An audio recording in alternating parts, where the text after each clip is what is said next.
Nito Wrestling back and in full effect. Lots to get to today. But what we're getting to today is what we've been getting to for the last 10 days or so. Ever since The Rock showed back up in SmackDown, was rebuked by the audience, then turns heel at the press conference, and now has linked up with Roman Reigns to form, what do we call it? Like, what kind of bloodline? Mega bloodline? Some extra bloodline? The boosted bloodline? If we're going alliteration, what would you call it?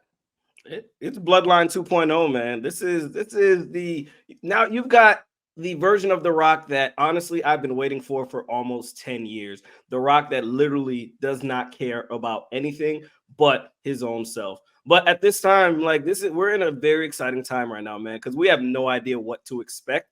The road to WrestleMania has never been more, mysterious. Like, I know a lot of people expect Cody to finish the story, but when you got these three megastars, The Rock, Roman Reigns, and Paul Heyman, like, you really can't tell what's going to happen. So I'm very excited. Yeah, I'm going to say it's not a team or calling them anything except for when you jam two wrestlers together and just call it The Rock and Roman Reigns, because, like, yeah, the Bloodline, they're not a faction anymore because, like, they haven't been a faction in months. Jimmy's not in Solo or Jabrones. They're not doing anything. Solo loses all the time. Jimmy's off doing whatever. Like, Jey Uso's taken off. He's not in the Bloodline anymore. It's like they're not a part of this story anymore. Like, the Bloodline storyline with Sammy and everything, that made sense. That was a year ago. Now we're just dealing with The Rock and Roman Reigns. That's a faction. Rock and Roman Reigns together is a faction because of the power and how formidable it is. Not to mention the wise man, Paul Heyman, right? You have to take into account, you've got arguably I think Gene said this on his TikTok that really blew up. You have arguably the best manager / hype man of all time, with arguably the biggest WWE superstar of all time, with the biggest WWE superstar of right now, all in one faction, all in one clique. I mean, look at Paul Heyman's got no chill. He put this out. I had to check to make sure that was real. No, he was out of pocket for that. He was out of pocket. But that just shows, like, these dudes, there's no, if anything, that tweet just shows there is no boundaries onto where these guys will and won't go. Like Robin said, man, this has never been done. We've never seen this. The closest thing I could compare this to is probably the two-man power trip with Austin, Triple H, and McMahon. That kind of had its run where they had it. But this just feels bigger because this is WrestleMania. And this has a lot of implications. Like, you could make a case The Rock could be the next Vince McMahon with the way they're kind of leaning into his corporate persona. Roman Reigns, the guy hasn't lost. Is he going to lose going after Hogan's record? And Paul Heyman, every time Paul Heyman opens his mouth, it's just gold. We're going to be set for this. Could be the case where we see nothing but memorable moments every time these guys get on screen. And that's crazy. We've never seen this.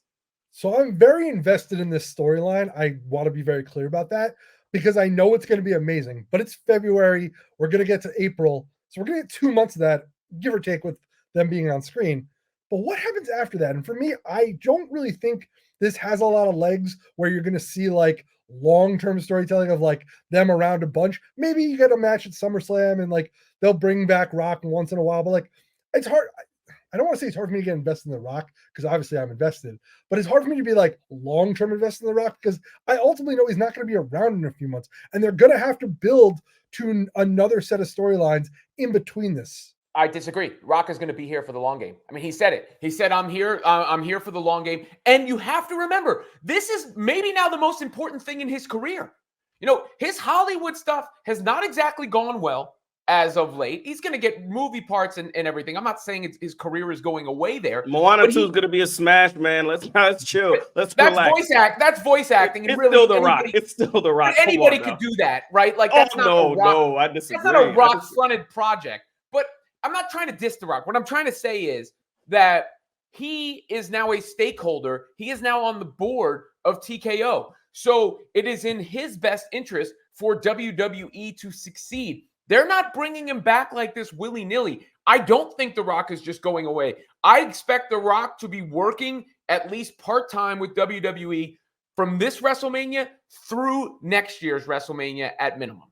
So I agree with that standpoint, but here's where my brain's at. Like, I know when WrestleMania ends, the next night, they're going to have to build towards a new Cody versus Brock storyline. Like, Roman Reigns is a active superstar, but he's not there every week. Like these guys are going to be in and out. So like you need something for fans to be invested in every week until that stuff comes back. So for me, it's like, where do we go from there? Like, what's that going to be? You know what I mean? Why are you worried about that? Like, why are you worried about months from now?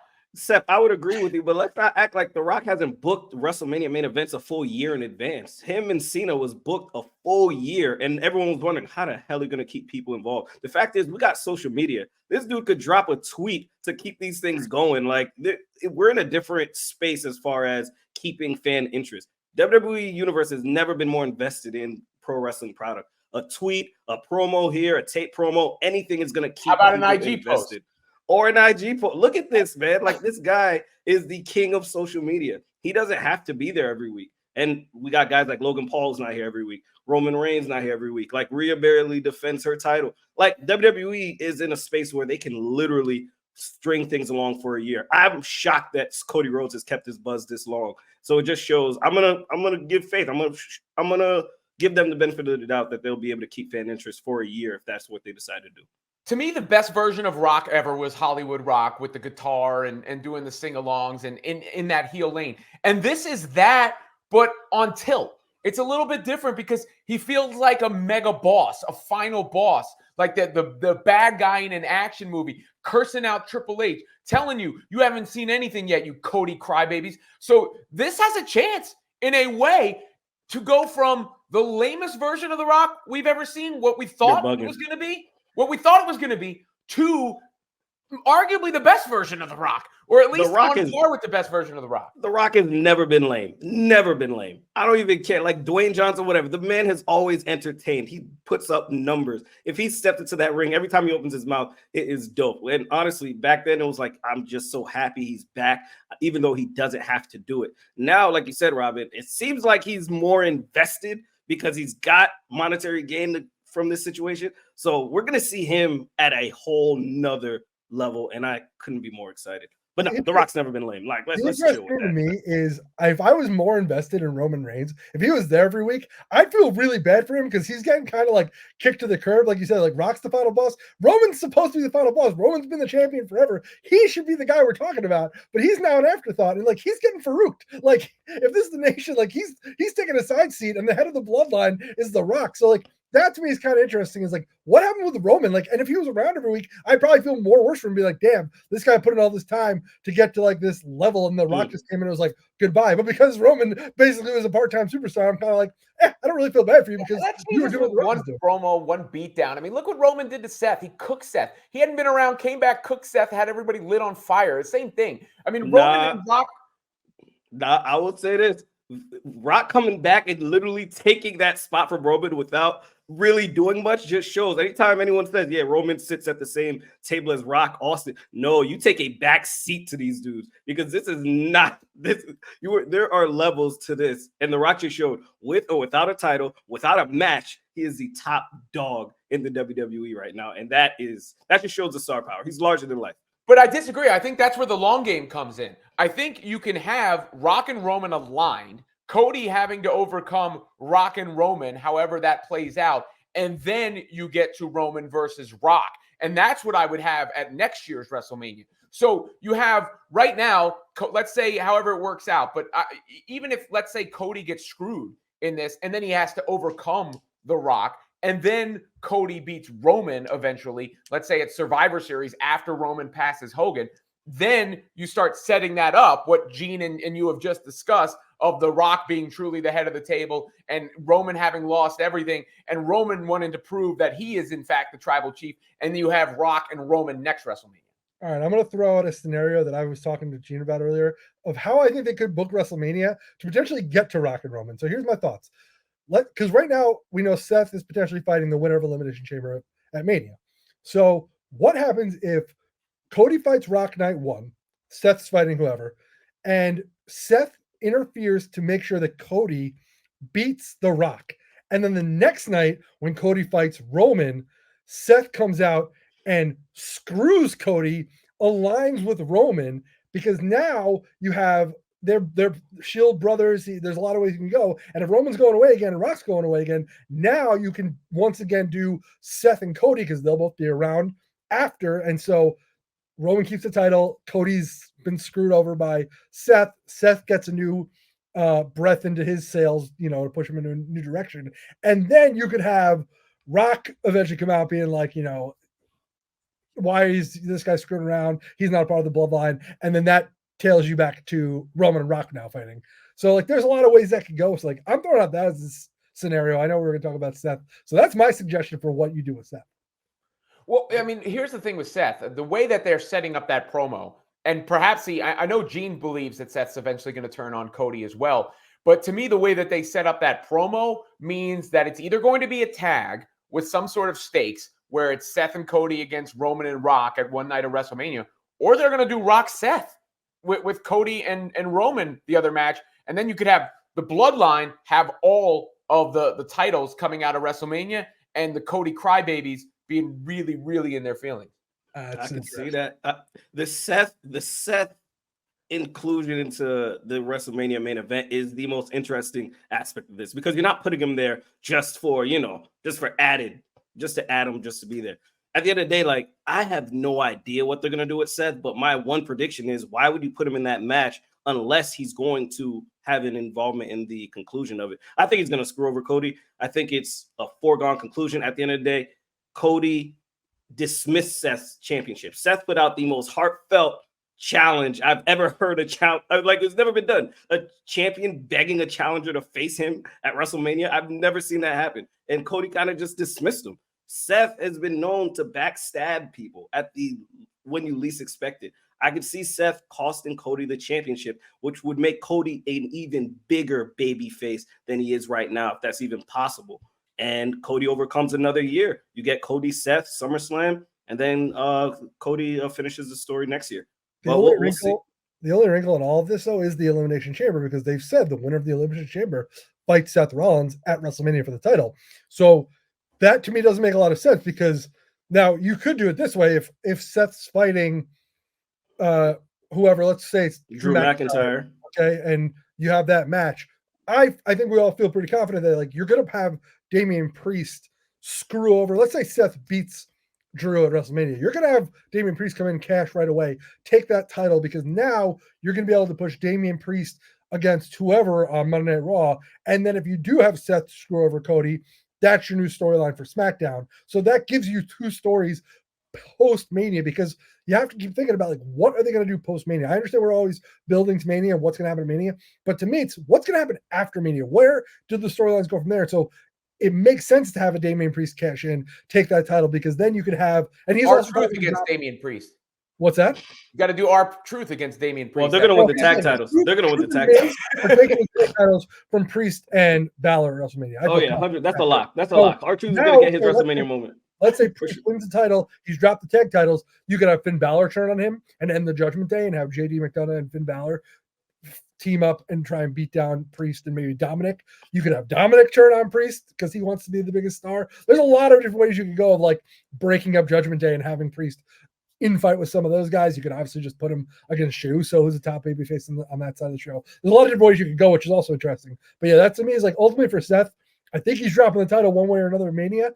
Whether it's the Priest of the cash-in, whether it's to Rock, which would be an unbelievable match. Like, if Seth loses the championship, if Seth loses that Mania, you could easily see a scenario where he's like, do I really want Cody to have an happy ending? If I can't have a happy ending, why should Cody have one? Like, am I really going to be that motivated to help a guy finish his story after I just dropped the title the night before? I think Seth is going to do some damage at Mania, man. Like, keep an eye out for him. That'd be my suggestion. We talked about the strength of the Bloodline. Sep, you had alluded to the weakness of the Bloodline, and it's sort of falling apart a little bit at the seams. One thing I've seen is this Solo Sikoa, I guess it's not a meme, but the stat of whatever his record is since he beat John Cena. And Gene brought this up before the show. I haven't actually thought of it hurting Solo. I didn't even think about it. I didn't even notice he was losing these matches. But it is interesting, the two guys that they put over John Cena, both Solo Sikoa and Austin Theory, haven't really benefited from that too much. Yeah, it's interesting because I love Solo Sikoa. I think he's a great worker. I think he's really interesting. The problem is he's just kind of this, like, lackey, and he needs to be more than that. And so he needs his own thing. And unfortunately, as long as he's in the Bloodline, that's just not going to happen. It took Jay leaving to kind of get him that momentum. And I think that's kind of the problem with Solo is nobody takes him seriously because, they know what he is. And so that hurts him. The Austin Theory thing, I don't understand either. I've never really been an Austin Theory fan. I don't see it the way other people do. So I can't say I'm like surprised, but Solo to me is like, I thought he really had something special, and I still think he does. But the shine is definitely off for him. Yeah, it's been tough seeing it because like going back, Austin Theory beat John Cena at WrestleMania. Solo beat Cena at SummerSlam, 2 major events that should theoretically propel you to superstardom.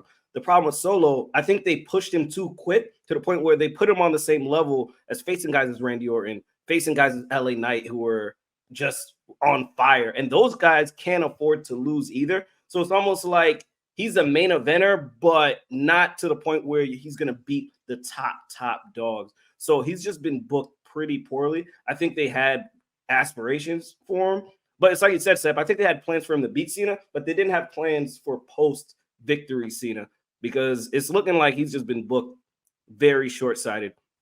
Like the Cena win should have just propelled him to the next level, but it just hasn't been it. I don't think we're going to see the best version of Solo until he's either pushed by, let's say, The Rock gives him a rub and say, you know what, I can see you being the next. But as far as him, Roman, Heyman, I think he's peaked. I think Cena for him in an ideal world, it would have been like, he's kind of that lackey who should be that guy, but Roman's in the way, and you have him turn on Roman, like that kind of like in a normal storyline sense of like without Cody and without The Rock and all that stuff. That is a natural progression of like, I'm being held back by the guy. I should be the guy that, very much like the Randy Orton and Batista storylines when Triple H was the guy, like you want that, like that next level guy to be like, no, it should be me. And so Solo kind of needs that, where he needs to kind of like break off from Roman, and maybe eventually when this whole Bloodline thing falls apart, he will get that. Because right now he's floundering. But hopefully, like that is where you can go and like say, like, I am worthy of being more than just your, right hand man. I should be the guy. And who knows? Once Roman's gone in, a few months, maybe that does give him the opportunity to kind of step out from behind the shadow. I think you're sleeping on the impact that Bloodline story has had too, because you remember that carried the company for years. It carried the company for years. Jey Uso is still mega over. We've been talking about him. Sami Zayn, a lot of people are saying that's one of the more compelling storylines going into WrestleMania, this losing streak that he is on, which is clearly being done on purpose for his eventual redemption, whatever that case may be. So they could probably figure something out with Solo Sikoa too. So I wouldn't just say that, they don't have plans or they squandered the plans when we've seen the impact that story has had over the course of years, not months or weeks.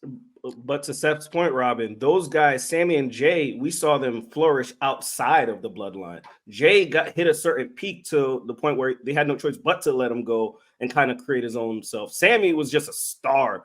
And once he got away from Roman, he still kept his buzz somewhat. Solo right now, he's kind of got 2 big brothers. If we're looking at Roman as the little brother to The Rock, he's looking like the young one. And until he breaks out or does something impactful in a big moment, let's say WrestleMania, let's say they give Solo the impact of making the biggest move at the Mania main event, maybe. But right now, as long as you got those 2 big brothers, it's going to be hard. It's going to be very hard. Not saying it's impossible, because WWE, I'm done doubting these dudes, man. Like, I'm done doubting them, but it's going to be very, very hard, in my opinion, to take Solo seriously in the next few months. Here's the thing. We saw Jinder Mahal disappear, come back at a random Raw, and get immediately raised to like he was former WWE champion status. Like anybody can get reintroduced and rebumped right away. I'm not worried about that. Solo's going to be just fine.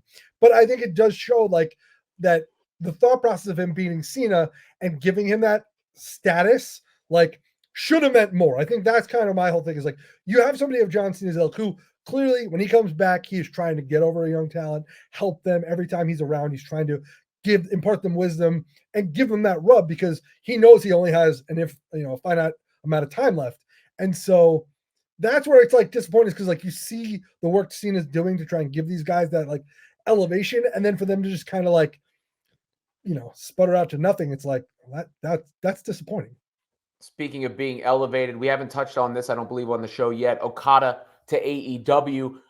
Look, I mean, I don't think you can knock any of the recent signings AEW has made, whether that's Ospreay or Sasha Banks / Mercedes Moné, and now Okada. But to me, the challenge here is expanding beyond what they call it in the radio business, the P1s, the people that program your station and they go to you, P1, expanding beyond the P1s, the people that are going to AEW and were already going to AEW. And I think this is the conundrum they've faced overall. They marketed very successfully to hardcore wrestling fans, and it worked, and it helped launch them and get them going. But that also doesn't allow you to expand unless you develop bigger stories, unless you develop bigger stars. So I don't think they can act like Okada is a big deal without making him a big deal, if that makes sense. If he came to WWE, they would present him as a big deal. He's already wrestled in AEW, and it didn't really make huge waves. He just showed, they've had a partnership with New Japan Pro Wrestling for a while, and those sort of things have happened. So I think in order for them to capitalize, it's not just about how good his matches are. It's about whether they can present him in a way to the audience that makes you go, oh, Okada's in AEW. This dude is for real. He's up next. Yeah, I agree 100%. I think that's been the biggest issue I've had with AEW lately. And I love AEW. I'm a fan of the product. I watch it every week. But I think when you look at like the storylines right now, like when MJF left, they pivoted to Sting's going to be retiring. So we're going to put a ton of effort into that. And obviously the Young Bucks and building that matchup, which I totally understand. And then obviously they've done a great job with Swerve and Hangman. And Samoa Joe's been good as champion, but not like, to me, breaking through and resonating as like the guy. And I'm hopeful Okada can be that like jolt, because he is a superstar. He is a massive star in Japan. He is one of the best wrestlers in the world. And yes, I agree. I'm like, they need to position it like we have just signed one of the biggest stars of all time, and they need to highlight him on the show in that way. He needs to come out. He needs to win big matches and position himself right at the top of the card, because we saw what happened with Adam Copeland. He came in, he fought Christian, and now they're using him to try and build them other stars, which is great and very important when you have a guy with Edge's experience, Adam Copeland's experience, to make him, help other stars get to that level.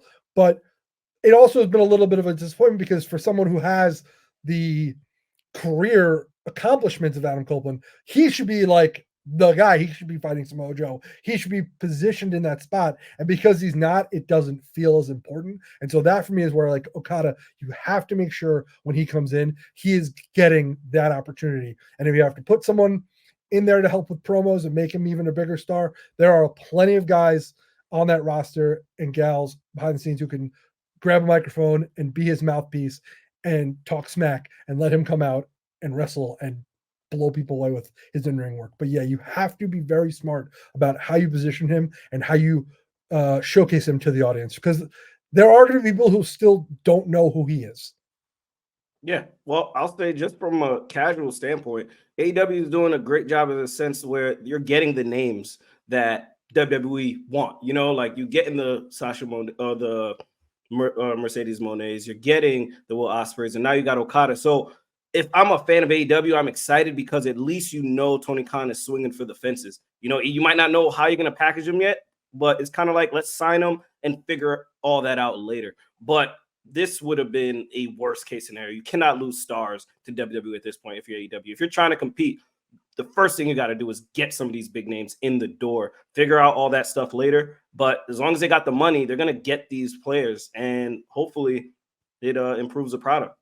That's my take on it. Yeah, but it's not just getting the big names. You have to be really thoughtful with how you position them. Like, I talk about like the UFC all the time. Like the UFC has incredible fighters, but like some people are not going to just buy a fight because you have incredible fighters. You need to showcase them and make people care about them. It's the thing I've always said. The reason I think UFC hasn't gotten even bigger is because to a general public, you don't know who these people are. So for like an Okada, for people who don't know who he is, don't know his backstory, you have to really tell that story. You have to show it, and you have to get the audience invested in them. If they can get people invested in the characters, they did a great job with that with MJF, which is why I know they can do it, because he took a microphone and he explained his story to people, and people cared. Like that is the key thing. Like having great matches, and trust me, I love wrestling, and I can watch an indie show with 9 matches of great wrestling and be very entertained and excited.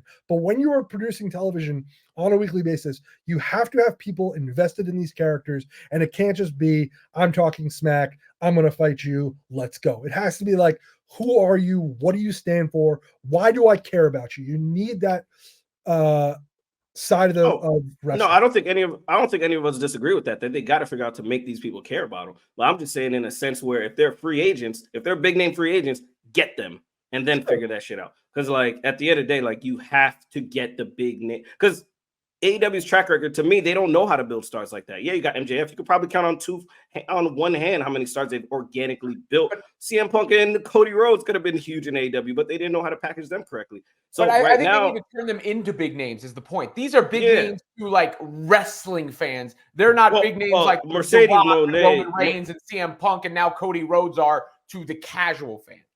Well, Mercedes Moné to me is already a star. Like you fumble that, then you shouldn't be a wrestling company. Like she's already there. You don't have to do anything with her. Okada, all right, you got to make people know who this dude is, what he's all about, despite the fact that he's known in Japan. And same with Will Ospreay. But as far as Mercedes Moné, like she, to me, I don't put her on the same category as these other two guys. I think she's already a star. It's right there for you. Put her in the main event and let her do her thing. I agree with you on that point, 100%. Dave Sepperson, Gene Cherry, Robin Lundberg. This is The Needle Wrestling. Make sure you smash and subscribe, and like button, thumbs up, and all that.